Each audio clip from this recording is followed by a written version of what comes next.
بہت سارے گھروں میں رمضان کے آتے ہی ٹی وی پر پورا پردہ ڈال دیتے تھے، چادر اڑا دیتے تھے، بہت ساری چیزیں. رمضان آ گیا ہے، گھر کی صفائی ہو جاتی تھی. رمضان آ گیا ہے، کوئی ایسی چیزیں نہ رکھی جائے گھر کے اندر. بہت سارے اہتمام ہوتا تھا. اور تمہیں پتہ ہے اس کے احترام پر اللہ تبارک و تعالی جنت عطا فرماتا ہے. روزہ نہیں رکھنے والے بھی دن میں کسی کے سامنے کھاتے پیتے نہیں تھے احترام کی وجہ سے. روزے دار کو کوئی ہاتھ نہیں لگاتا تھا، مارتا نہیں تھا. یہ بزرگوں کی تعلیمات ہوتی تھی کہ نہ ہاتھ نہیں لگانا، مارنا نہیں، روزہ دار ہے. یہ سارا احترام کہاں چلا گیا؟ اس کی وجہ یہ ہے میرے عزیزوں کہ تم اگر اس رمضان کو بھی بے احترامی میں گزارو گے تو یہ رمضان کل قیامت کے دن تمہارے خلاف مقدمہ کرے گا اللہ کی بارگاہ میں کہ اللہ میں اس کے گھر گیا تھا مگر اس نے میری توہین کی ہے، میری اس نے بے حرمتی کی ہے. اور حضور پاک صلی اللہ علیہ وسلم فرماتے ہیں قیامت کے دن جس کے خلاف رمضان کھڑا ہو گیا اس کو دوزخ میں جانا ضروری ہو جائے گا. رمضان کو اس طرح سے گزار کر کے دکھاؤ کہ آج بھی ہمارے اندر اسپریچولیٹی، روحانیت کیسی ہے. ہم کھانے پینے کے لیے پوری رات گزارنے والے لوگ ہی نہیں ہیں. کھانا پینا تو زندگی کا ایک چھوٹا سا حصہ ہے. ہم آئے ہیں یہاں اپنے رب کو راضی کرنے کے لیے. اسلام کا یہ عظیم میسج اور اسلام کا یہ عظیم پیغام پہنچانے کا ذریعہ ہے. کتنے ایسے لوگ ہیں جو ہم سے رابطہ کرتے ہیں. میرے عزیزوں سچ بتاؤں، جو ہمارے دین میں نہیں ہے وہ پیاسے ہیں. بہت سارے لوگ، مرد حضرات بھی، عورتیں بھی، لڑکے بھی اور لڑکیاں بھی، دور دراز سے وہ کسی نہ کسی طرح سے کانٹیکٹ کرنے کی کوشش کرتے ہیں کہ ہماری روح بہت پیاسی ہے، ہماری روح بہت پیاسی ہے. اور ہم اپنی روح کی سیرابی ڈھونڈتے ڈھونڈتے عمر بتا چکے ہیں، لیکن ہم نے آپ کے بیان سنے یا پھر اسلام کی یہ ساری چیزیں دیکھی ہیں تو روح کو سکون سا نظر آتا ہے، سکون سا نظر آتا ہے. ان لوگوں کو جو آتما کی شانتی کہیں نہیں ملتی، میرا چیلنج ہے وہ رب ذوالجلال کے سجدے میں انہیں سارا سکون مل جائے گا. اس لیے کہ بنایا ہوا پالنہار حقیقی کا یہ جسم ہے، اللہ کا بنایا ہوا یہ جسم ہے. اور اسی نے قرآن میں یہ فرمایا الا بذکر اللہ تطمئن القلوب، آگاہ ہو جاؤ اللہ کے ذکر میں ہی تمہارے دلوں کا سکون ہے، اللہ کے ذکر میں تمہارے دلوں کا اطمینان ہے. اور یہ اطمینان کرنے کے لیے تو رمضان ہے.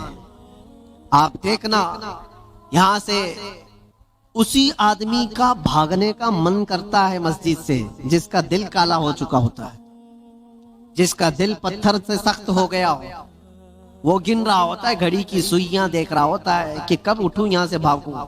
لیکن جس کا دل اللہ سے لگ گیا ہے وہ تو ظہر کے بعد عصر کا انتظار کر رہا ہوتا ہے. کیونکہ حدیث پاک میں حضور صلی اللہ علیہ وسلم نے یہ فرمایا ہے کہ 7 لوگ ایسے ہیں جن کو قیامت کے دن بھی اللہ اپنے عرش کا سایہ عطا فرمائے گا.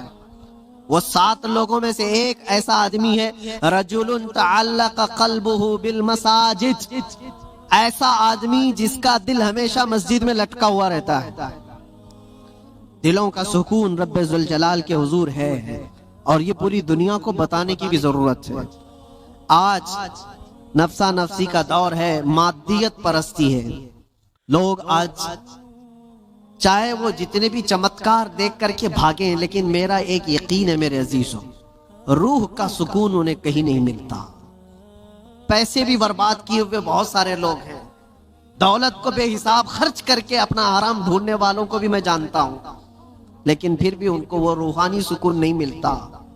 کیونکہ ہمیں یقین ہے کہ یہ پوری جو باڈی ہے، یہ پورا جو جسم ہے، کسی اور نے نہیں بنایا، اللہ رب العزت نے بنایا. اور وہی بہتر جانتا ہے، اور اسی کی طرف سے اگر قلب کو سکون ملا تو مل سکتا ہے، باقی کوئی طاقت تمہیں سکون نہیں دے سکتی، کوئی طاقت نہیں. کوریا کا ایک شخص بہت مالدار، بلکہ میں آپ کو بتاؤں ملک کا ایسا مالدار جو ملک کی حکومتیں بدل دیتا. میں پورے نام کے ساتھ تفصیل میں نہیں جا رہا ہوں، لیکن وہ ایک بہت بڑی موبائل کمپنی کا مالک، پوری دنیا کو موبائل پہنچایا، ساری چیزیں کیا، لیکن اس کا آخری وقت آپ اگر مطالعہ کرو گے تو بیچارہ ایسا بستر پر آ گیا کہ ایک روٹی اس کے حلق میں نہیں جا پاتی تھی. اس کا بیٹا اس کی جگہ لیا، لیکن ڈاکٹرز کی جو فیس بتائی جاتی ہے نا، جو خرچہ ہوتا ہے، وہ ایک ایک ڈاکٹر کو پر ڈے وہ لوگ 1 کروڑ روپے خرچ کرنے کو تیار تھے کہ کوئی اس کو بستر سے اٹھائے بٹھائے. مال کی کوئی کمی نہیں، سمندر جیسا ان کے پاس پیسہ، ان کا حساب نہ ہو، بے حساب. لیکن ایک شخص کو بستر سے اٹھانے کے لیے وہ ساری دولت خرچہ کرنے کو تیار ہے. لیکن کوئی ڈاکٹر 4 سال تک اس بندے کو اٹھا نہیں سکا. وہ کوما کی حالت میں رہا. جس حالت میں رہا، 4 سال کے بعد کروڑوں کی فیس لے کر ڈاکٹروں نے ہاتھ اٹھا دیا اور کہا یہ ہمارے بس کا کام نہیں ہے، ختم ہو چکا ہے. یہاں یاد رکھو اے نوجوانوں، دنیا میں کوئی طاقت نہ تمہیں کھڑا کر سکتی ہے نہ بٹھا سکتی ہے. قرآن میں رب تعالیٰ فرماتا ہے وَإِن يَمْسَسْكَ اللَّهُ بِضُرٍّ فَلَا كَاشِفَ لَهُ إِلَّا هُوَ وَإِن يَمْسَسْكَ بِخَيْرٍ فَلَا رَادَّ لِفَضْلِهِ يُصِيبُ بِهِ مَن يَشَاءُ مِنْ عِبَادِهِ. یہ آیت اکثر ہم جیل میں بھی پڑھا کرتے تھے. اللہ تعالیٰ قرآن میں فرماتا ہے اگر اللہ رب العزت کسی کو کوئی مصیبت دے دے، پوری دنیا مل کر کے وہ مصیبت ہٹا نہیں سکتی. اور اللہ کسی کو نواز دے تو پوری دنیا مل کر کے بھی اس نوازش کو روک نہیں سکتی، نہیں روک سکتی.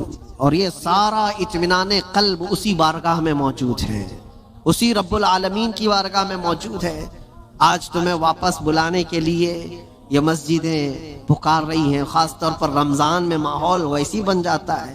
اللہ تعالیٰ بندوں سے اتنا پیار کرتا ہے. دیکھیں تمہاری سہولت کے لیے چاند دکھتے ہی شیطانوں کو قید کر لیا گیا کہ کوئی نہ آئے ان بندوں کو بہکانے کے لیے. صرف شیاطین کا ہی نہیں، شیاطین کا ہی نہیں، حدیث پاک میں ملتا ہے جو سرکش جنات ہیں ان کو بھی قید کیا جاتا ہے. وہ بھی زبردستی کسی پر چڑھائی کر کے جو پریشان کرتے ہیں. ہندوستان میں زیادہ کرتے ہیں لگتا ہے، کیونکہ یہ جو آسیب آتے ہیں، کیونکہ بابا یہاں زیادہ ہیں تو جنات بھی یہاں زیادہ ہے، کیونکہ ہر گلی میں کسی بابا کی دکان ہے. اور جنات بھی یہی سوچ کر کے آتے ہوں گے کہ ان کا دھندا چلنے لگے یہیں سے. باقی ملکوں میں تو بہت کم نظر آتے ہیں. دوسرے ملکوں کا بھی ہم نے سفر کیا ہے، وہاں آسیب زدہ لوگ، جنات جن کے اوپر آ کر کے پریشان کرتے ہیں، ایسے پیشنٹ، ایسے مریض بہت کم دکھتے ہیں. وہ مجھے ابھی تک پتہ نہیں وجہ کیا ہے کہ جنات ہندوستان میں زیادہ کیوں ہیں، جو لوگوں کے اوپر چڑھتے ہیں، سوار ہوتے ہیں. خیر، اور اگر کوئی رمضان میں بھی یہ آسیبی معاملات کا شکار ہو کر کے یا بیمار زدہ لگتا ہے تو مجھے نہیں لگتا کہ حقیقت میں اس پر کوئی جنات ہیں. یہ تو حدیث پاک میں ہے کہ جو سرکش جنات ہیں، چاند دکھتے ہی رمضان کے ان کو قید کر لیا جاتا ہے. پھر کیا چیز ہے تمہارے پاس جو تمہیں بہکا کر لے جائے؟ شیاطین نہیں ہے، جنات نہیں ہے، ماحول رب تعالیٰ نے سازگار کر کے دیا ہے. تم راتیں اس کے قیام کرو، اس کے دن میں روزے رکھو. اور پھر اتنا ہی نہیں بلکہ ڈیوٹی لگا دی گئی ہو کہ روزہ رکھنا ہے، نماز پڑھنا ہے. اس پر اجر کا اتنا بڑا وعدہ کیا گیا، اتنا بڑا وعدہ کیا گیا. حدیث پاک میں ملتا ہے من قام فی رمضان ایمانا و احتسابا غفر له ما تقدم من ذنبه او کما قال رسول اللہ صلی اللہ علیہ وسلم. جس نے رمضان کی رات کو قیام کیا ایمان کے ساتھ، پیچھے جو کچھ بھی کیا تھا سب اللہ معاف فرمائے گا. جو کچھ بھی کیا ہو سب معاف کر دیا جائے گا. اس میں یہ نہیں کہا گیا ہے کہ چھوٹا بڑا الگ الگ، بلکہ جو کچھ بھی اس سے ہوا ہے اب تک اللہ معاف فرمائے گا. اتنے بڑے اجر کا وعدہ ہے. رمضان تمہیں پاک کرنے کے لیے آیا، رمضان المبارک کا تمہیں رب تعالیٰ کے قریب کرنے کے لیے آیا. روزے بھی فرض کیا رب تعالیٰ نے تو یہ فرمایا لعلکم تتقون. تم پر روزے اس لیے فرض کیے گئے کہ تمہیں تقویٰ آ جائے، تم پرہیزگار بن جاؤ. تو رب تبارک و تعالیٰ کا یہ حکم ہے. ہم تو مائل بکرم ہیں، کوئی سائل ہی نہیں. روز اس کی راتوں پر رب تعالیٰ ندا فرماتا ہے کوئی مجھ سے بخشش طلب کرے میں اسے معاف کروں. لیکن لوگ کہاں پر ہیں؟ بہت سارے حالات ایسے بگڑے ہوئے ہیں، کہ تمہاری راتیں بخشش طلب کرنے کی تھی، تم کیرم بورڈ پہ بیٹھے ہوئے ہو، رات بھر بکرے لڑا رہے ہو، مرغے لڑا رہے ہو، چیس کھیل رہے ہو، کرکٹ کے فٹ بال کے گراؤنڈ سجائے جاتے ہیں، یہ رمضان اس کے لیے آتا ہے؟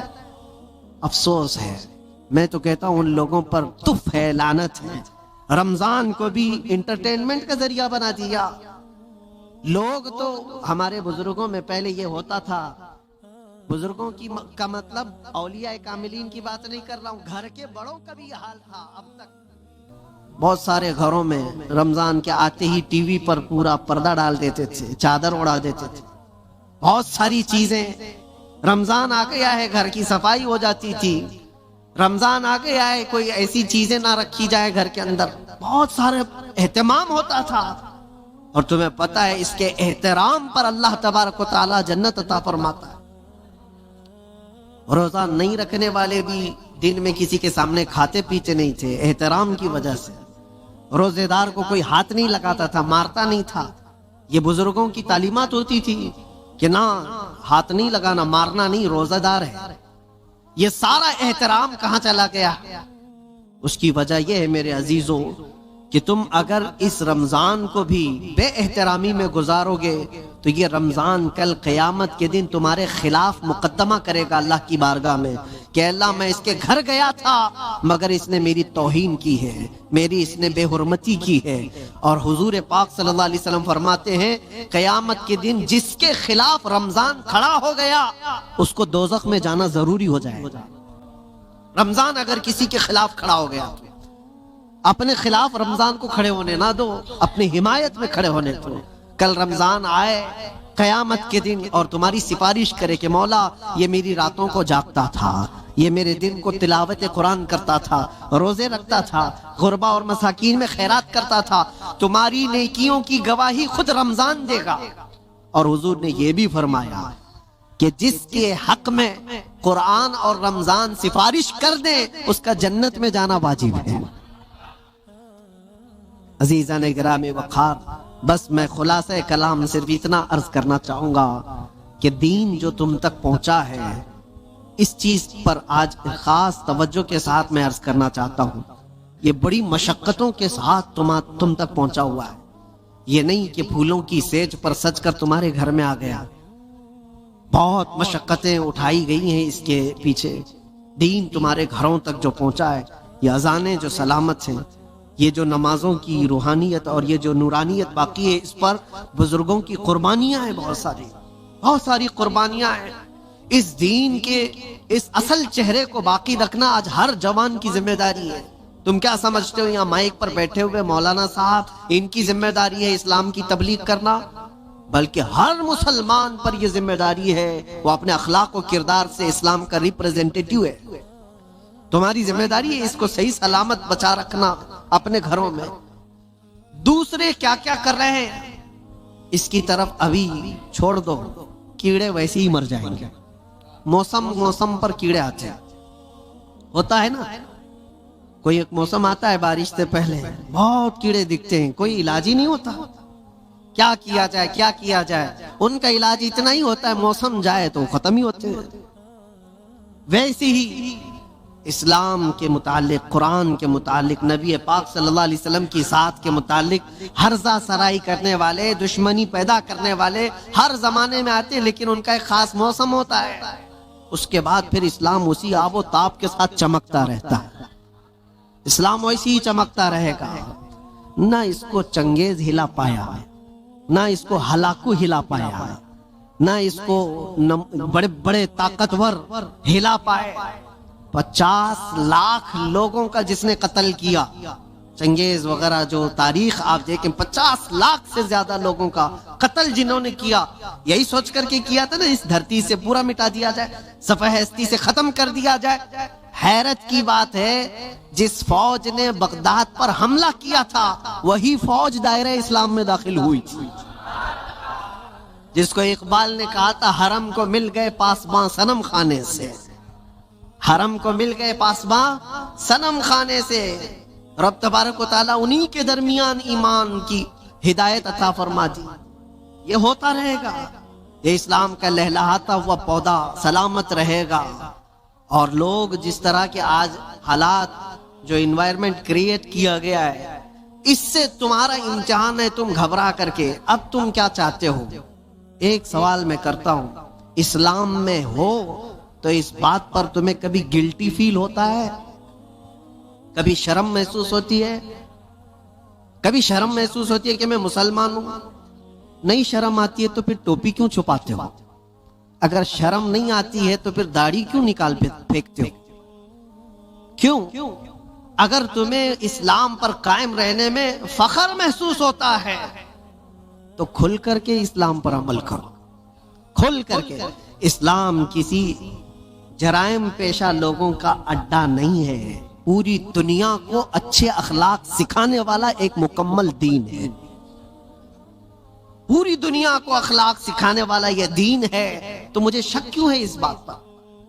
بہت سارے لوگ ابھی آئیں کائیں کرتے ہوئے نیوٹرل بنتے ہیں۔ میں دیکھ رہا ہوں جب کبھی کوئی سوال آ جائے تو کچھ دانشور بن کر کے بیٹھتے ہیں اور پھر ایک نیوٹرل باتیں، ایک سیکولر باتیں کرتے ہوئے وہ یہ محسوس کرانے کی کوشش کرتے ہیں کہ ہم یہ نہیں سمجھتے، اسلام میں یہ چیز نہیں ہے، وہ چیز نہیں ہے، یہ بزرگ اسلام میں نہیں، وہ بزرگ اسلام میں نہیں، صرف اس لیے وہ کر رہے ہیں کہ دوسروں کو کچھ خوش کریں۔ ان بیوقوفوں کو میں بتانا چاہتا ہوں جو کرسیوں پر بیٹھ کر ڈیبیٹ کرتے ہیں اور سیکولر بننے کی کوشش کرتے ہیں، یاد رکھو تم اپنی ناک کاٹ کر کے بھی نیچے رکھو گے تو وہ کبھی راضی نہیں ہونے والے، کبھی راضی نہیں ہوں گے۔ 10 لاکھ سال بھی تم پکار کر کے ان کی جوتیاں چاٹتے رہو، راضی نہیں ہوں گے۔ راضی کرنا ہے تو اللہ اور اس کے رسول کو راضی کرو۔ ہم جس کے لیے دنیا میں آئے ہیں، ہم جس کے لیے دنیا میں آئے ہیں، ہمیں اللہ تبارک و تعالیٰ نے حکم کیا فرمایا؟ وَمَا أُمِرُوا إِلَّا لِيَعْبُدُوا اللَّهَ مُخْلِصِينَ لَهُ الدِّينَ۔ لوگوں کو یہ حکم نہیں دیا گیا مگر صرف اتنا کہ عبادت کریں تو صرف اللہ کی رضا کے لیے، لوگوں کو دکھانے کے لیے نہیں۔ وہ کبھی دنیا راضی نہیں ہوگی، یار ایک بات یاد رکھیے، کبھی راضی نہیں ہوگی۔ تم چاہے جس طرح کے بھی بن جاؤ، دنیا تم سے راضی نہیں ہوگی۔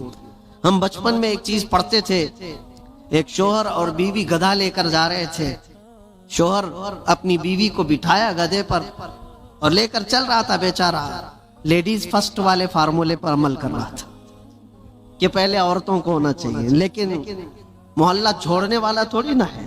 کٹے پہ بیٹھے ہوئے سب کمنٹ پاس کرنے لگے، جورو کا غلام جا رہا ہے، بیوی کا غلام جا رہا ہے۔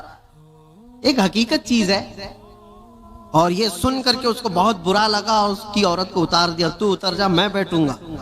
وہ بیٹھ گیا، عورت اس کا رسی پکڑ کر کے چلنے لگی۔ آگے گیا تھا، دوسرے محلے والوں نے پکار کر کہا ظالم آدمی عورت کو چلا رہا ہے، خود بیٹھا ہوا ہے۔ اس کے بعد اس نے کہا کہ رہنے دو، دونوں بیٹھ جاتے ہیں۔ دونوں بیٹھ گئے تو تیسرا ایک محلہ آیا اور کہا کتنے ظالم ہیں، ایک سواری ہے، دو بیٹھے ہوئے ہیں۔ وہ بیچارہ گدھا جھکا جا رہا ہے، اس پر رحم نہیں کرتے لوگ۔ کہا کہ دونوں اتر جاتے، خالی لے کے چلتے ہیں۔ چوتھے محلے والوں نے کہا پاگل لوگ ہیں، سواری ہے پھر بھی چل کے جا رہے ہیں، کرے تو کیا کرے آدمی؟ ایک بیٹھے تو لوگوں کو تکلیف، دو بیٹھے تو لوگوں کو تکلیف، نہ بیٹھو تو تکلیف۔ یہ کوئی ایک لطیفہ نہیں، دنیا کا مزاج یہی ہے۔ تم ٹوپی پہنو تو تکلیف، داڑھی رکھو تو تکلیف، سب نکال کر ننگے پھرو تو بھی تکلیف۔ دنیا کبھی تم سے راضی نہیں ہوتی۔ ہاں ایک فارمولا یاد رکھو، جیسے ہو تیسے ہو، پھٹے پرانے کپڑے ہی کیوں نہ ہو، ایک سجدہ کرو مولا راضی ہو جاتا ہے۔ ایک سجدہ کرو مولا راضی ہو جاتا ہے۔ اسی کو اقبال نے کہا تھا، وہ ایک سجدہ جسے تو گراں سمجھتا ہے، 1000 سجدوں سے دیتا ہے آدمی کو نجات۔ جگہ جگہ جھکنے سے تو بہتر ہے، لوگوں کو راضی کرنے سے تو بہتر ہے کہ مولا کو راضی کروں۔ اس لیے کہ قرآن میں کیا پڑھا ہے آپ نے؟ انا للہ و انا الیہ، جس کا ترجمہ کیا ہوتا ہے؟ ہم اللہ کے لیے ہیں اور اللہ ہی کی طرف لوٹنے والے۔ ہر مرنے والے کے دیکھ کر کے پڑھتے ہیں کہ نہیں پڑھتے؟ اس کا مطلب کیا ہے؟ ہم اللہ ہی کے لیے ہیں اور اللہ ہی کی طرف لوٹنے والے ہیں۔ قرآن میں کتنی جگہ اللہ نے فرمایا وَإِلَيْهِ تُرْجَعُونَ وَإِلَيْهِ النُّشُورُ، تم اسی کی طرف پھیرے جاؤ گے، اسی کی طرف جمع کیے جاؤ گے۔ جب تمہارا عقیدہ یہ ہے کہ جانا ایک ہی جگہ ہے تو ایرے غیرے نتھو کھیرے کو منانے کی کیا ضرورت؟ جس کی بارگاہ میں سارا فیصلہ ہونا ہے اسی کو راضی کرتے ہیں، اور وہ راضی بہت جلدی ہوتا ہے۔ دنیا جلدی راضی نہیں ہوتی، ان کے ساتھ کیا کیا نہیں کرتے ہیں۔ ہم نے دیکھا ہے بیچارے 40 سال پارٹی میں تھے، اس کے بعد پھر نکال کر ان کو پھینک دیا گیا اور ان کو پتہ نہیں کون سی منڈلی میں بٹھا دیا گیا۔ یہ دنیا ہے، تمہاری خدمتوں کو نہیں دیکھتی۔ ایک دن اگر تم سے کوئی برائی ہوئی تو پچھلے 40 سالوں پر پانی ڈال دیا جاتا ہے، اور وہ رحمان ہے، وہ رحمان ہے، جس کی ایک مثال میں آپ کو بتاؤں۔ مثنوی شریف میں مولانا روم فرماتے ہیں جنت البقیع میں ایک 80 سال کا بوڑھا رو رہا تھا۔ کون تھا یہ؟ بانسری بجاتا تھا، لوگوں کو اپنی سریلی آواز سے بجا بجا کر کے دھن میں مست کرتا تھا۔ اس پر لوگ اس کو پیسے دیتے تھے، زندگی پوری گزری اسی میں، یہ بجانے میں۔ اور جب بانسری بجاتا تھا تو بہترین لے تھی اس کے پاس، بہترین طرز تھی، اور اس پر لوگ واہ واہ کرتے تھے، پیسے دیتے تھے۔ لیکن کب تک بجائے گا؟ جب بوڑھا ہوا تو سانس پھولنے لگی، اب وہ لے ٹوٹ جاتی تھی، بھدی لگنے لگی، لوگ تو سنتے بھی نہیں تھے، الٹی سیدھی باتیں کرتے تھے کہ بوڑھا ہو گیا ابھی یہ بجاتا ہے، اس سے تو ہوتا بھی نہیں ہے۔ لیکن بیچارے کے پاس اس کے علاوہ کوئی فن تھا بھی نہیں، کرتا تو کیا کرتا، اس کی کمائی کا ایک ہی ذریعہ تھا یہ بانسری بجانا، اور اس کو بجا کر کے لوگوں کو خوش کرتا تھا۔ لیکن جب اس نے دیکھا کہ اب دنیا ایک کوٹی کوڑی بھی دینے کو تیار نہیں، فاقے پہ فاقے آ گئے، مرنے کی حالت آ گئی، 80 سال کی عمر ہے۔ یہ زمانہ حضرت عمر فاروق کا ہے۔ اس وقت یہ بوڑھا جنت البقیع قبرستان مدینہ طیبہ کا آیا اور اس بانسری کو اپنے گھٹنے سے توڑ ڈالا، توڑ دیا اور کہا پھینک دیا۔ کہا اے خالق کائنات، تو نے مجھے پیدا کیا، لیکن اگر میرے حصے میں رزق نہیں ہے تو مجھے موت دے، میں قبرستان میں کھڑا ہوں، میں اب کسی اور پر بوجھ نہ بنوں، میں یہیں مروں اور یہیں سو جاؤں، مجھے معاف کر دے مولا۔ وہ روتا رہا۔ جب حالات کا مارا ہوا آدمی مولا کی بارگاہ میں روتا ہے نا تو اس کا دل بھر آتا ہے۔ حالات کا مارا ہوا جب روتا ہے تو اس کے رونے کی آوازیں آسمانوں کو چیر دیتی ہیں۔ تمہیں اندازہ نہیں، یوں ہی رونے والا الگ ہے، لیکن حالات سے مارا ہوا دل کا ٹوٹا ہوا جب روتا ہے تو اس کی آوازیں 7ویں آسمان کے اوپر جاتی ہیں۔ رویا، بے انتہا رویا، اور گر کر کے وہیں سو گیا۔ نہ کھانا ہے نہ پانی ہے، کئی دنوں کا بھوکا ہے۔ اللہ اکبر، یہ زمانہ ہے۔ حضرت عمر فاروق رضی اللہ تعالیٰ عنہ مسجد نبوی شریف میں ہے، اور وہ پڑھتے پڑھتے حضرت عمر کو اونگ آئی، اور جیسی ان کو اونگ آئی خواب میں رسول پاک تشریف لائے۔ فرمایا عمر جلدی اٹھو، اپنے گھر سے کھانا پانی لو، اور جنت البقیع میں اللہ کا ایک مہمان کھڑا ہے، اسے کھلاؤ۔ حضرت عمر گئے، کچھ نہیں دیکھا، کون ہے کیا ہے پتہ نہیں ہے، کون ہے معلوم نہیں، حکم ہوا، گھر گئے اور توشہ دان لیا، جو کھانے پینے کی چیزیں میسر تھی سب لے کر کے فوراً جنت البقیع آئے۔ دیکھا کہ کون ہے یہاں پر، اتنی رات گئے، کون بندہ ہوگا؟ تلاش کرتے کرتے درمیان میں پہنچے تو ایک بوڑھے کو وہاں پر غش کھائے ہوئے پڑا ہوا دیکھا، اس کو اٹھایا، جیسے ہی اٹھایا وہ کانپنے لگا۔ وقت کا بارعب خلیفہ سامنے کھڑا ہے، وہ قیصر اور کسریٰ جس سے کانپتے ہیں وہ عمر فاروق کھڑے ہیں۔ بوڑھا سوچنے لگا کہیں کوڑے نہ پڑ جائے، میری سزا کا کوئی وقت تو نہیں آ گیا ہے۔ عمر ابن خطاب سامنے کھڑے، کپ کپی تاری تھی۔ پوچھا امیر المومنین کیا بات ہے؟ کہا مجھے تو نہیں پتا کیا بات ہے، لیکن مجھے کھانا دے کر بھیجا گیا تجھے کھلانے کے لیے، تجھے کھلانے کے لیے، اٹھ اٹھ، کئی دن سے تو بھوکا ہے، کئی دن سے تو پیاسا ہے۔ وہ رونے لگا اور اس کے بعد توشہ دان لیا اور پھر پوچھا کس نے بھیجا آپ کو کھانا دے کر؟ کون کہا ہے؟ کہا کون کہہ سکتا ہے، ہم غریبوں کا آقا، ہم بے سہاروں کا سہارا، وہ یتیموں کا ماوا و ملجا، ہاں جس کو ہر امتی کے درد کا احساس ہے وہ خواب میں تشریف لائے۔ اللہ کے حکم سے حضور پاک نے مجھے فرمایا ہے کہ جا اپنے گھر سے کھانا لے جا، اور اللہ کا ایک مہمان قبرستان میں کھڑا ہے اسے کھلا آ۔ اتنی بات سننی تھی، وہ چیخ مار کر کے گرا اور کہنے لگا 80 سال تک میں نافرمانی کرتا رہا، 80 سال تک بانسری بجاتا رہا، دور بھاگتا رہا، آج ایک دن کیا اس رحمان کو میں نے پکارا، وہ 80 سال کی ساری چیزوں کو چھوڑ دیا اور میرے پیٹ بھرنے کے لیے وقت کے خلیفہ کو بھیج دیا۔ اس رحمان کا، اس ارحم الراحمین کا یہ مظہر ہے میرے عزیزوں۔ آپ کیا سمجھتے ہیں دنیا کو مناتے رہ جاؤ؟ نہیں مانتی، یہ جھوٹی ہے، مکار ہے، عیار ہے، دغاباز ہے، شہد دکھائے زہر پلائے، قاتل ڈائن شوہر کش، اس مردار پہ کیا للچائے، دنیا دیکھی بھالی ہے، سنا جنگل رات اندھیری چھائی بدلی کالی ہے، سونے والوں جاگتے رہیو چوروں کی رکھوالی ہے، آنکھ سے کاجل صاف چرا لے یا وہ چور بلا کے ہیں، تیری گٹھری تاکی ہے اور تو نے نیند نکالی ہے، وہ تو نہایت سستا سودا بیچ رہے ہیں جنت کا، ہم مفلس کیا مول چکائیں اپنا ہاتھ ہی خالی ہے۔ عزیزان گرامی وقار، میں صرف اتنی بات کہنا چاہتا ہوں کہ تمہارے پاس جو دین کا خزانہ ہے، جو اسلام پہنچا ہے، اور خاص طور پر سنیوں کو میں بار بار یہ کہتا ہوں کہ تمہارے پاس دنیا کی اتنی بڑی دولت ہے، اتنی بڑی دولت ہے جس کو آپ کمپیئر نہیں کر سکتے کسی اور چیز سے، اس دولت کا نام ہے عشق رسول پاک۔ سنیوں کے سینوں میں یہ موجود ہے، وہ اپنے نبی پاک صلی اللہ علیہ وسلم کا نام آتا ہے تو انگوٹھے چوم کر کے آنکھوں سے لگا لیتے ہیں بغیر کسی کو بتائے۔ نبی کے نام پر آج پوری دنیا بھی، آپ کو پتا ہے، ناموں سے رسالت کا کوئی مسئلہ آئے اور اس پر کوئی آواز اٹھے اور کوئی بے قابو ہو سکتا ہے تو دنیا کو معلوم ہے وہ سنیوں کی جماعت ہی بے قابو ہوتی ہے۔ کیوں؟ ان کو پتا ہے، پوری دنیا جانتی ہے یہ اپنے نبی پاک صلی اللہ علیہ وسلم کے لیے جو جذبہ رکھتے ہیں دل کے اندر، وہ ایسا جذبہ ہے، جان ہے وہ۔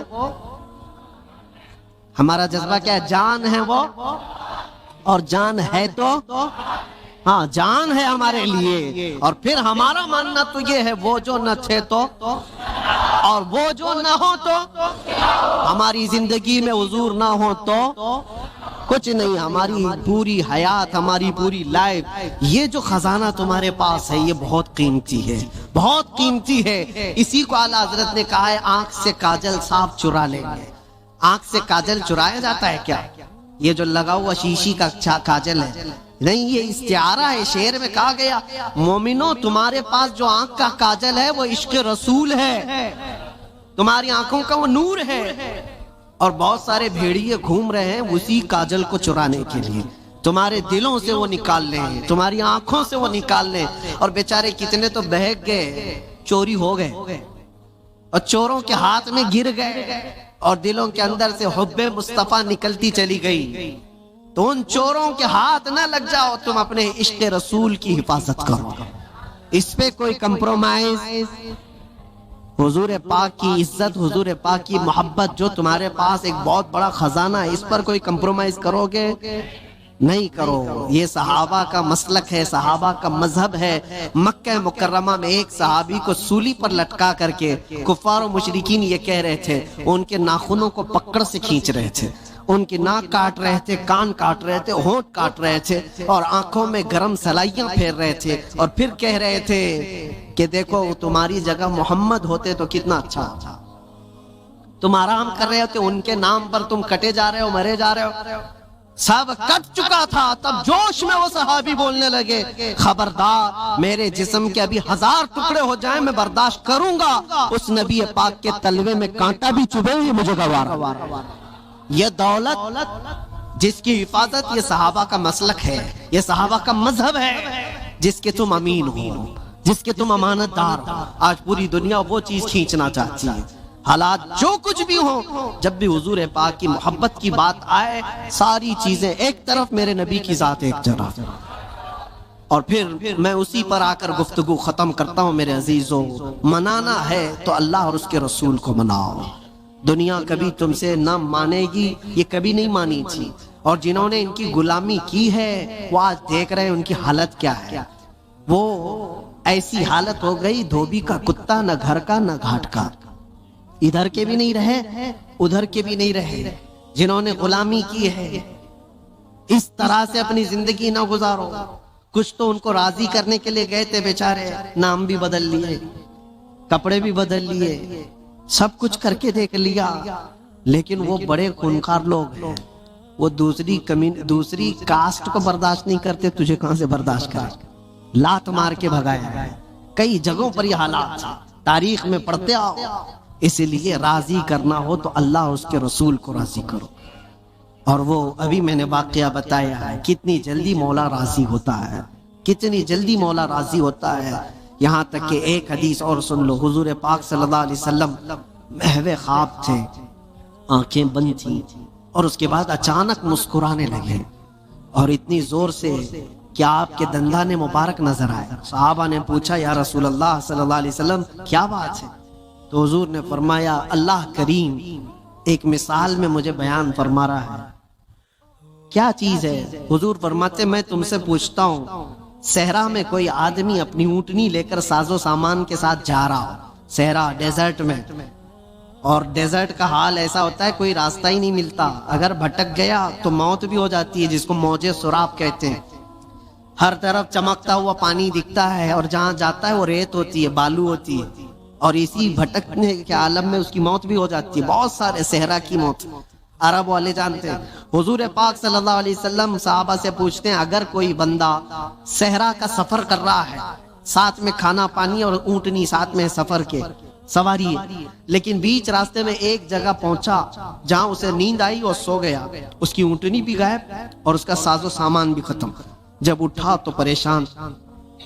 اب یہ عرب کے لوگ بہتر جانتے ہیں، صحرا میں کسی کے کھانا پانی ختم ہو جائے، سواری چلی جائے تو اس کا کیا حال ہے۔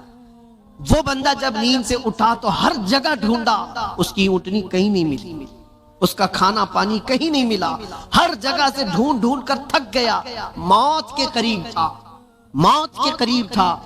پھر اچانک اس کو نیند لگی، ایک دن گزرا کہ 2 دن، جو بھی ہے موت کے قریب تھا، نیند آ گئی۔ تھوڑی دیر کے بعد آنکھ کھلی تو اس کی اونٹنی بھی سامنے ہے، کھانا بھی سامنے۔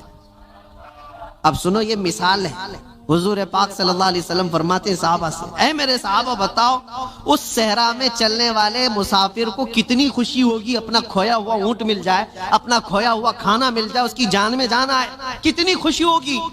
صحابہ کہتے ہیں یا رسول اللہ اس کی زندگی کی سب سے بڑی خوشی ہے وہ کہ موت کے منہ میں جا چکا تھا، لیکن واپس اس کا کھویا ہوا اونٹ بھی ملا، کھانا بھی ملا، اس کی خوشی کو تو کوئی نہیں پہنچ سکتا۔ حضور پاک صلی اللہ علیہ وسلم فرماتے ہیں بلا تشبیہ و بلا تمثیل، یہ مثال کے لیے حضور نے فرمایا اے میرے صحابہ جب ایک بندہ بھٹک جاتا ہے، گناہوں میں لگ جاتا ہے، اور پھر جس دن وہ توبہ کر کے واپس آتا ہے، اس مسافر کو جتنی خوشی نہیں ہوئی مولا کو اس سے زیادہ خوشی ہوتی ہے۔ میرا بھٹکا ہوا بندہ میرے پاس واپس آ گیا ہے، میرا بھٹکا ہوا بندہ میرے پاس واپس آ گیا۔ رب تبارک و تعالیٰ خوشی کا اظہار فرماتا ہے۔ اس لیے اے نوجوانوں، رب تبارک و تعالیٰ کی رحمت تو تمہیں تھامنے کے لیے ہمہ وقت ہے، ہمہ وقت تیار ہے، لیکن آپ اس سے دوڑے دوڑے بھاگ کر کے ان راتوں کو اگر کیرم میں، مرغے لڑانے میں، بکرے لڑانے میں اور دنیا بھر کے انٹرٹین میں گزارتے ہو تو یہ کتنی بڑی بدنصیبی ہے۔ اس رب تبارک و تعالیٰ کے حضور حاضر ہو کر کے اپنی بخشش طلب کرو۔ بس اسی کے ساتھ میں خاتمہ کرتا ہوں اپنی گفتگو کا، اور ایک بات، اسلام اور دین جو تمہارے گھروں میں، اس کی حفاظت تمہارے کندھوں پر ہے۔ ہر گھر میں ذمہ داری ہے اپنے بچوں کو یہ سکھا کر کے جاؤ دین ہمارے گھر میں جو آیا ہے وہ انٹرنیٹ سے نہیں آیا ہے، یہ بزرگان دین کا فیض و کرم ہے جو ہم تک یہ دین پہنچا ہے۔ ان کے طور طریقوں کو زندہ رکھو۔ یہ جو ہماری مسجدوں میں گاہے بگاہے یہ پروگرام ہیں، رات کے رمضان المبارکہ کی طاق کراتے ہیں، شب میلاد، جو بھی ہے یہ دین کا چہرہ باقی رکھنے کی کوشش کی گئی ہے، اس کو زندہ رکھنا ہمیشہ۔ اس لیے کہ انٹرنیٹ پر بھی بہت سارے چور آئے ہوئے ہیں، نئے نئے چیزیں لا کر کے تمہارے ایمان کو لینا چاہتے ہیں، آنکھ سے کاجل صاف چرا لیں گے، اور ایسے بہت آئے، حدیث نمبر یہ، حدیث نمبر یہ، حدیث نمبر یہ، آیت نمبر یہ، آیت نمبر یہ، آیت نمبر یہ۔ صاحب نے نوجوان کو ایسا لگتا ہے کیا ریفرنس دیتا ہے، کتنا دماغ ہے اس کا۔ اس سے زیادہ دماغ تو وہ میڈیکل سٹور پہ کھڑا ہوا بندہ ہے جس کو ہر دوائی پتہ ہے کہاں رہتی ہے، چٹی دے کر سیدھے جا کے لا کے دیتے، اس کا کام ہے، وہ اس میں ماہر ہے۔ اس طرح سے اگر کسی کو صرف اور صرف یہ دیکھ رہے ہو کہ صرف ریفرنس دیتا ہے، نمبر بولتا ہے، تو اس کا مطلب یہ نہیں ہے کہ وہ پورے دین کا ریپریزنٹیٹیو ہے، ضروری نہیں۔ تم تک جو دین پہنچا ہے معیار یہ دیکھنا کہ اگر غوث و خواجہ کی محبت سلامت ہے، اگر صحابہ و تابعین کی محبت سلامت ہے، تو یہ دین کا صحیح راستہ ہے۔ اس لیے کہ رب تبارک و تعالیٰ نے بھی یہی فرمایا ہے، دعا یہی کرو اس راستے پر اللہ ہمیں چلا جس پر چلنے والوں پر تو نے انعام نازل فرمایا۔ انعام کس پر نازل ہوا ہے؟ صدیق اکبر پر ہوا ہے، فاروق اعظم پر ہوا ہے، عثمان غنی پر ہوا ہے، حیدر کرار پر ہوا ہے، حسنین کے راستے پر چلنے والے پر انعام نازل ہوا ہے، وہ صحابہ تابعین اولیاء کاملین کے راستے پر چلنے والوں پر انعام نازل ہوا ہے۔ اسی راستے کا نام غوث کا راستہ ہے، اسی راستے کا نام غریب نواز کا راستہ ہے، اسی راستے کا نام مسلک اعلی حضرت ہے۔ اس سے ادھر ادھر آئیں بائیں نہ کرنا۔ اللہ سلامت رکھے دین پاک کو اور عشق رسول کو اپنے گھر میں محفوظ رکھنا ہے تو اس راستے کی حفاظت کرو، اس راستے کی حفاظت کرو، اس چہرے کی حفاظت کرو۔ اللہ کریم کہنے سننے سے زیادہ ہمیں عمل کی توفیق عطا فرمائے، اپنی امت میں شامل فرمایا۔ بہرحال کم از کم اتنا ضرور تھا کہ حضور کے والدین اس دین پر تھے کہ جب نبی نہ ہو تو اللہ تعالیٰ کو ایک ماننے والا ہی اللہ تعالیٰ کے دین پر ہوتا ہے۔ تو حضور کے والدین، حضور کے اجداد، یہ سارے موحد تھے، اللہ کو ایک ماننے والے تھے۔ تو اس آیت کریمہ کے مصداق حضور کے والدین نہیں۔ ہاں، جناب ابو طالب کے بارے میں اس طرح کی روایت موجود ہے بخاری شریف کی حدیث پاک میں کہ جناب رسول اللہ صلی اللہ تعالیٰ علیہ وسلم سے حضرت عباس نے پوچھا کہ یا رسول اللہ صلی اللہ علیہ وسلم، آپ کے لیے ابو طالب نے اتنا کچھ کیا، مکے والوں کی دشمنی مول لی، آپ کا اتنا ساتھ دیا، تو یا رسول اللہ اس ساتھ دینے پر انہیں کیا ملا؟ تو رسول اللہ صلی اللہ تعالیٰ علیہ وسلم نے فرمایا کہ میرا ساتھ دینے کے سبب وہ اپنے گھٹنوں تک عذاب میں ہیں، اگر وہ میرا ساتھ نہ دیتے، یعنی میری حمایت ان کے ساتھ نہ ہوتی ان معنوں میں کہ انہوں نے میرا ساتھ دیا، تو پھر وہ اپنے پورے وجود کے ساتھ جہنم میں ہوتے۔ ابو طالب کے ایمان کا مسئلہ یہ مختلف فی مسئلہ ہے، یعنی اس میں اختلاف ہے۔ سرکار اعلیٰ حضرت امام علیہ سنت کا اور جمہور اہل سنت کا موقف یہ ہے کہ آپ نے اسلام قبول نہیں کیا تھا، جبکہ بعض ایمان کے بھی قائل ہیں۔ لیکن جس کا جو موقف ہے، یہ ایمان اور کفر کا معاملہ نہیں ہے کہ جو ایمان مانے معاذ اللہ وہ کافر، یا جو ایمان نہ مانے وہ کافر۔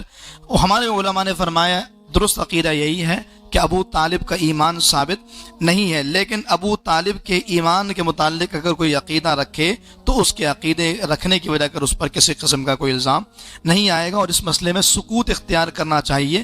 بلا وجہ میں اس مسئلے کو لوگوں کے سامنے بیان نہیں کیا جانا چاہیے، کیونکہ بعض ایسی چیزیں ہوتی ہیں جو لوگوں کو بلا وجہ میں اشتعال دلاتی ہیں، اور بعض لوگ جذباتی جملوں کا فائدہ اٹھا کر پھر اپنی زبانیں تان دراز کرتے ہیں۔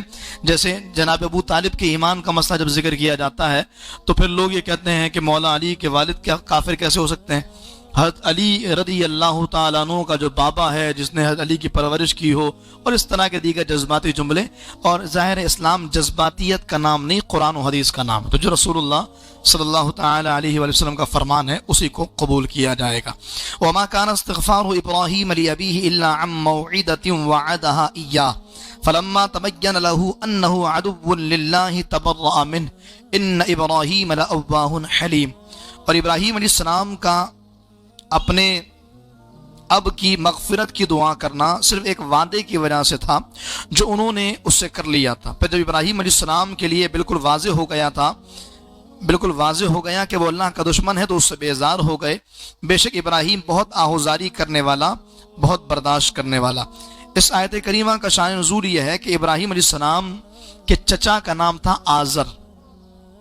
سب سے پہلے اس مسئلے کو سمجھنے کی ضرورت ہے۔ ہمارے ہاں بعض لوگوں نے ابراہیم علیہ السلام کے والد صاحب کو کافر لکھا، ہمارے یہاں سے مراد اسلام کا نام لینے والوں، لیکن اہل سنت کا موقف یہ ہے کہ حضور دو عالم علیہ الصلوۃ والسلام کے اجداد میں جتنے لوگ آئے، چاہے وہ آقا دو عالم علیہ الصلوۃ والسلام کے والدین ہیں یا حضور کی اجداد میں ابراہیم علیہ السلام اور آدم علیہ السلام تک، اللہ رب العالمین نے حضور کے تمام تر اجداد کو اہل ایمان بنایا، اور حضور کے اجداد میں کوئی بھی کافر نہیں تھا۔ بعض لوگ حضور علیہ الصلوۃ والسلام کا شجرہ نسب بیان کرتے ہیں اور جناب آدم علیہ السلام تک شجرہ بیان کرتے ہیں۔ ہمارے علماء نے فرمایا کیونکہ حضور کے والدین میں کوئی کافر نہیں تھا حضور کے اجداد میں، تو حضور کا شجرہ جو اللہ کے حبیب نے بیان کیا سی وہی بیان کرنا چاہیے، تو حضور نے اپنے والد گرامی سے اوپر تک حضرت عدنان تک اپنا شجرہ بیان کیا ہے، اسی کو بیان کیا جانا چاہیے۔ ہاں یہ عقیدہ رکھنا چاہیے کہ رسول اللہ صلی اللہ تعالی علیہ وآلہ وسلم کے والدین میں اور سرکار کے اجداد میں کوئی بھی کافر نہیں گزرا، تو اس لیے سرکار کے اجداد میں جناب ابراہیم علیہ السلام کے والد بھی آتے ہیں، ان کو بھی کافر نہیں مانا جائے گا۔ تو قرآن نے جس کو کافر کہا وہ کون ہے؟ تو قرآن نے جس کو کافر کہا وہ جناب ابراہیم علیہ السلام کا چچا آزر تھا۔ آپ کے والد کا نام تارخ اور آپ کے چچا کا نام آزر، آپ کے والد گرامی موحد تھے، مومن تھے، اور آپ کا چچا یہ کافر تھا۔ اب قرآن کریم کی آیت کریمہ کا مصداق کیا ہے؟ ابراہیم علیہ السلام کے چچا نے آپ سے وعدہ کیا تھا کہ وہ ایمان لائے گا، اور ابراہیم علیہ السلام نے اس سے وعدہ کیا تھا کہ وہ اس کے لیے استغفار کریں گے، لیکن ابراہیم علیہ السلام نے اس کے لیے استغفار کی۔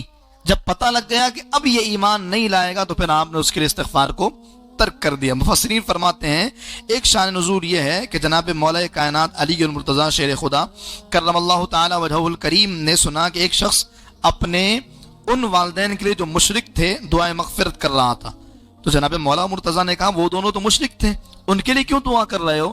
تو اس نے کہا کہ ابراہیم علیہ السلام نے بھی تو اپنے چچا آزر کے لیے دعا کی، تو پھر یہ آیت کریمہ نازل ہوئی کہ انہوں نے دعائے استغفار اس وقت تک کی جب تک کہ اس کے ایمان لانے کی امید تھی، جب ایمان لانے کی امید نہیں رہی پھر دعا استغفار نہیں کی۔ اب یہ ہمارے لیے بھی سبق ہے، ہمارے یہاں بعض لوگ غیر مسلموں کی موت پر دعائیں مغفرت کرتے ہیں، اور پھر جب ان کو سمجھایا جائے تو کہتے ہیں کہ کیا مسلمان ہی صرف اللہ کے بندے ہیں، کیا غیر مسلم اللہ کے بندے نہیں؟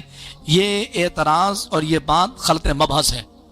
یقیناً ہر انسان، کائنات کا ہر ذرہ اللہ تعالیٰ کی مخلوق ہے، لیکن اسی رب نے ایمان اور غیر ایمان کا فرق بیان کیا، اسی رب نے ایمان نہ لانے پر دنیا اور آخرت میں اعمال کے برباد ہونے اور ہمیشہ کے لیے جہنمی ہونے کا اعلان فرمایا۔ تو اگر کوئی شخص اللہ تعالیٰ کے اس فرمان کے مخالف جا کر ایمان کو ترک کرتا ہے تو اس کے لیے دعائیں مغفرت کسی صورت نہیں کی جائے گی، بلکہ یہ مسئلہ ذہن میں رکھیے گا، اگر کوئی کافر کے لیے اگر کوئی کافر کو کافر جانتے ہوئے اس کے لیے دعائیں مغفرت کرے تو یہ بھی کافر ہو جائے گا۔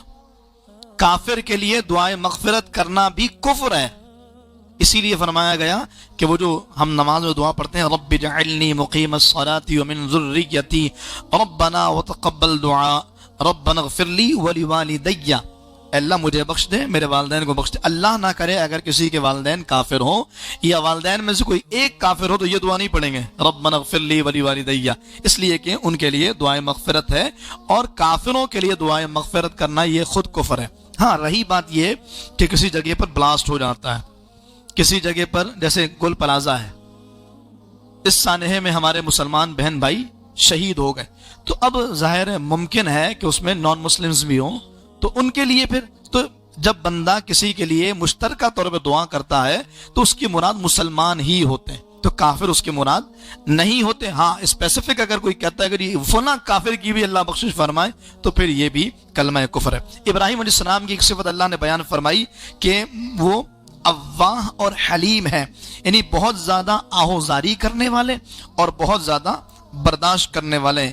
یہ دونوں صفات جناب ابراہیم علیہ السلام کی ہیں، اور یہ مومن کی صفات ہے کہ مومن آہوزاری کرتا ہے، اللہ کی بارگاہ میں فریاد کرتا ہے۔ ہم نے فریاد کرنے، معافی مانگنے، توبہ کرنے، اللہ کو منانے کے لیے شب برات رکھ لی، حالانکہ اہل ایمان کا وصف یہ ہے کہ جب اسے موقع ملے آہوزاری کرتا ہے، تنہائی میں اللہ کی بارگاہ میں استغفار کرتا ہے۔ فرمایا جس کی آنکھ سے مکھی کے پر برابر یا مکھی کے سر برابر بھی آنسو اللہ کے خوف سے نکلے ہوں، اللہ تعالیٰ اس پر جہنم کی آگ کو حرام فرما دیتا ہے۔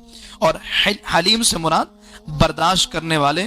ہمارے ہاں آج اس بات کا ہی بڑا فقدان ہے کہ لوگ برداشت سے عاری ہیں، شوہر بیوی کی بات سے، بیوی شوہر کی بات سے، اولاد ماں باپ کی باتوں سے، اور ماں باپ اولاد کی باتوں سے، اور یوں ایک دوسرے کے ساتھ آگے تک چلتے چلے جائیے. برداشت ختم ہو گئی ہے، قوت برداشت ختم ہے.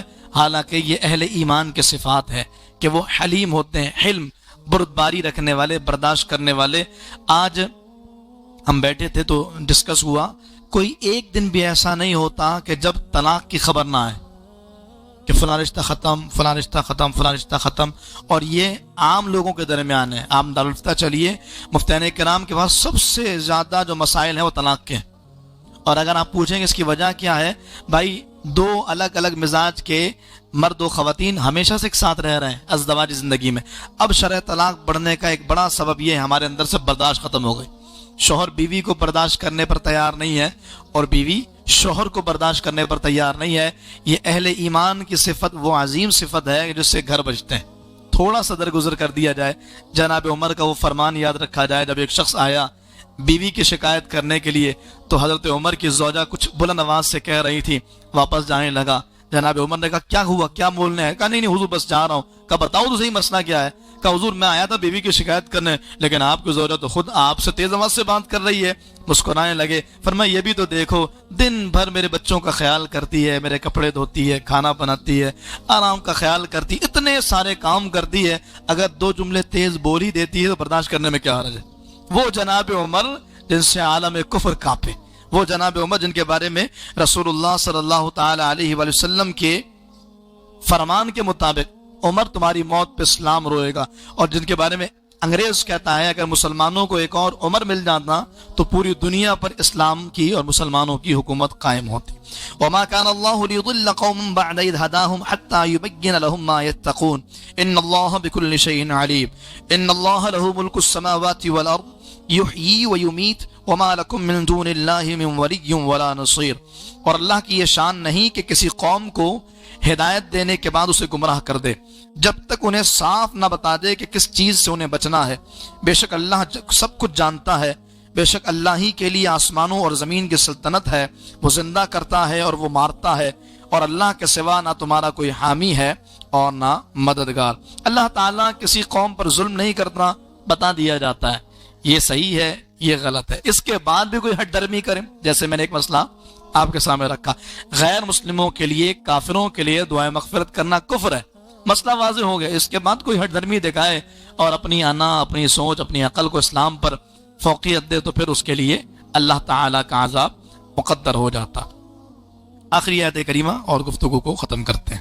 لقد تاب اللہ علی النبی والمہاجرین والانصار الذین اتبعوہ فی ساعة العسرة من بعد ما کاد یزیغ قلوب فریق منہم ثم تاب علیہم انہ بہم رؤوف الرحیم. بے شک اللہ کی رحمت متوجہ ہوئی نبی پر اور ان مہاجرین اور انصار پر جنہوں نے مشکل وقت میں نبی کریم صلی اللہ علیہ وسلم کی پیروی کی. حالانکہ قریب تھا کہ ان میں سے بعض لوگوں کے دل ٹیڑھے ہو جاتے، پھر اللہ کی رحمت ان پر متوجہ ہوئی. بے شک وہ ان پر نہایت مہربان، بڑا رحم فرمانے والا ہے. اس آیت کریمہ کا شان نزول غزوہ تبوک ہے، اور غزوہ تبوک کے موقع پر جس کو جیش عسرہ بھی کہتے ہیں، مشکل والی جنگ. اس جیش عسرہ میں حال یہ تھا کہ 10 افراد اور ایک اونٹ باری باری سواری کیا کرتے.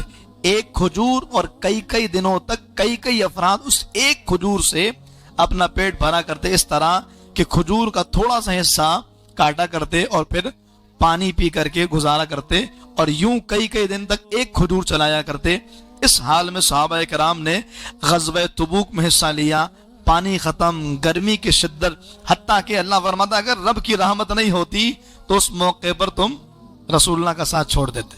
لیکن اللہ کی رحمت تھی کہ ان مشکل حالات میں سرکار دو عالم علیہ السلام کی بارگاہ میں صدیق اکبر حاضر ہوئے. عرض کی یا رسول اللہ دعا کیجئے. تو جناب صدیق اکبر کے اس کہنے پر حضور نے فرمایا ابو بکر تم یہ چاہتے ہو؟ کہا یا رسول اللہ. تو میرے محبوب علیہ السلام نے دعا کے لیے ہاتھ اٹھائے اور بادل اتنے جھوم کر برسے کہ سارا لشکر سیراب ہو گیا اور مسلمانوں کی تنگی دور ہو گئی. ایسے ہی ایک واقعہ کہ جب سرکار غزوہ تبوک سے واپس آ رہے تھے تو مقام جعرانہ میں جہاں ہم جاتے ہیں عمرے کا احرام باندھنے، جہاں سے روایتوں کے مطابق 300 سے زائد انبیاء کرام نے عمرے کا احرام باندھا. یہ وہ مقام ہے جہاں سے عمرہ کرنا لازم نہیں، یعنی میقات نہیں ہے. مقام جعرانہ سے عمرے کا احرام باندھا جاتا ہے. اگر کوئی آپ کو گائیڈ کرنے والا ہو تو جعرانہ کے مقام پر ہی وہ کنواں آج بھی موجود ہے، اگر جو اس کو بند کر دیا ہے لیکن اس کے باقیات آج بھی ہیں کہ جب صحابہ کرام بالکل تھک گئے تو اللہ کے حبیب علیہ السلام نے اپنا عصا مبارک مارا اور وہاں سے پانی کے چشمے پھوٹ پڑے، اور حضور علیہ الصلوۃ والسلام کے اس کے ذریعے اللہ تعالیٰ نے مسلمانوں کی مدد فرمائی. اور پھر اللہ مدد کس کے ذریعے فرما رہا ہے؟ اپنے حبیب کے ذریعے، اور فرما رہا تمہارا حامی بھی اللہ، تمہارا مددگار بھی اللہ. گویا مدد اللہ ہی کی ہوتی ہے، وسیلہ اللہ کا حبیب بنتا ہے، اللہ کے اولیاء بنتے ہیں، اور یہی اہل ایمان کا عقیدہ ہے. الحمدللہ رمضان شریف کی آمد ہے، تیاریوں کا سلسلہ جاری ہے. ہمارا یہ درس قرآن جو اتوار کے دن فجر کی نماز کے بعد الحمدللہ عید کے بعد سے شروع ہوا اور آج تک جاری ہے، اور سورۃ توبہ ہماری چل رہی ہے، اس کا بھی اختتام ہوگا انشاءاللہ. اور ہمارے بچوں کے اسناد کا پروگرام بھی ہوگا قریب، وہ بھی رمضان سے پہلے ہے. اس کے علاوہ جو ہماری بخاری مسجد اور آپ تمام احباب کے لیے خوشخبری ہے وہ یہ ہے کہ انشاءاللہ آنے والے ہفتے کو ہماری مسجد میں مسجد کیمپ کا انعقاد کیا گیا ہے. مسجد کیمپ کیا ہے؟ نوجوانوں کو پوری رات کے لیے اللہ کی طرف رجوع کرنے کا موقع فراہم کرنا. الحمدللہ ہمارے وہ افراد کے جنہوں نے شہر کراچی نہیں بلکہ پنجاب بھر کے علاقوں میں مسجد کیمپ کیا اور بڑی شاندار کامیابی حاصل کی. انشاءاللہ وہ پوری ٹیم بھی آئے گی، ہمارے اپنے مسجد کے احباب بھی ہوں گے، امام صاحب بھی ہوں گے، ہمارے مہران بھائی بھی ہوں گے، خود میں بھی ہوں گا انشاءاللہ. اور اگلے ہفتے انشاءاللہ مسجد نائٹ ہوگی، مسجد کیمپ ہوگا رات 11 بجے سے لے کر تہجد کی نماز تک. درمیان میں وقفہ بھی ہوگا اور پھر اس کے بعد فجر کے بعد ناشتے کا بھی بھرپور اہتمام ہوگا. آپ تمام سے گزارش ہے، تمام نوجوانوں سے، دوستوں سے، اس دعوت کو عام بھی کیجیے. پوری رات کے لیے ایک اچھوتا پروگرام، محفل میں جانا، نعت خوانی، تلاوت، بیان، سلام، دعا، ختم، یہ ہماری روٹین کا حصہ ہے. ایک اچھوتا نرالا پروگرام جس نے نوجوانوں کو اپنے شہر میں جکڑا ہوا ہے. رات کے 3 بجے جب نوجوان قرآن لے کے پڑھتا ہے تو ایسی روحانیت اور کیفیت ملتی ہے کہ بندے کا وجود اس بات کی گواہی دیتا ہے کہ آج کا نوجوان اپنے مقصد کی طرف لوٹ رہا ہے. تو بڑے ہوں، بزرگ ہوں، جوان ہوں، آپ کے بچے گھروں پر ہوں، دعوت دیجئے. صرف مردوں کے لیے انشاءاللہ اگلے ہفتے رات 11 بجے سے لے کر فجر کی نماز تک، تہجد کی نماز تک انشاءاللہ یہ مسجد کیمپ ہوگا. ضرور ضرور شرکت فرمائیے. رمضان شریف کا بہت بڑا سلسلہ ہمارا ہے جس میں ہم نے سحر و افطار کا اہتمام، بالخصوص طاق راتوں میں جو ہماری سحری ہوتی ہے اس کا اہتمام. اگر آپ احباب میں سے کوئی کسی وقت کی سحری لینا چاہے، افطار لینا چاہے، ہماری معتکفین کا بھی سلسلہ اس بار ہوگا انشاءاللہ. اور بخاری مسجد میں 3 سالوں کے بعد اعتکاف دوبارہ ہو رہا ہے، تو معتکفین کے سحر و افطار کی ذمہ داری اگر کوئی لینا چاہے تو ضرور ہماری انتظامیہ سے، ہمارے امام صاحب سے رابطہ کیجئے. یہ بڑا خاص موقع ہے، یہ لمحے زندگی میں بار بار آیا نہیں کرتے. ہم تو یہ بھی نہیں جانتے کہ ہمیں رمضان ملے گا بھی یا نہیں ملے گا. دعا یہی کرتے ہیں اللہ اپنے فضل سے صحت و عافیت کے ساتھ ماہ رمضان عطا فرمائے. لیکن جو وقت ملا ہے غنیمت جانی، ابھی سے بندے نے ذمہ داری لے لی، پھر زندگی وفا کرے نہ کرے انشاءاللہ نامہ اعمال میں اللہ تعالیٰ اس کا اجر عطا فرمائے. فالله خير حافظا وهو أرحم الراحمين إن وليي الله الذي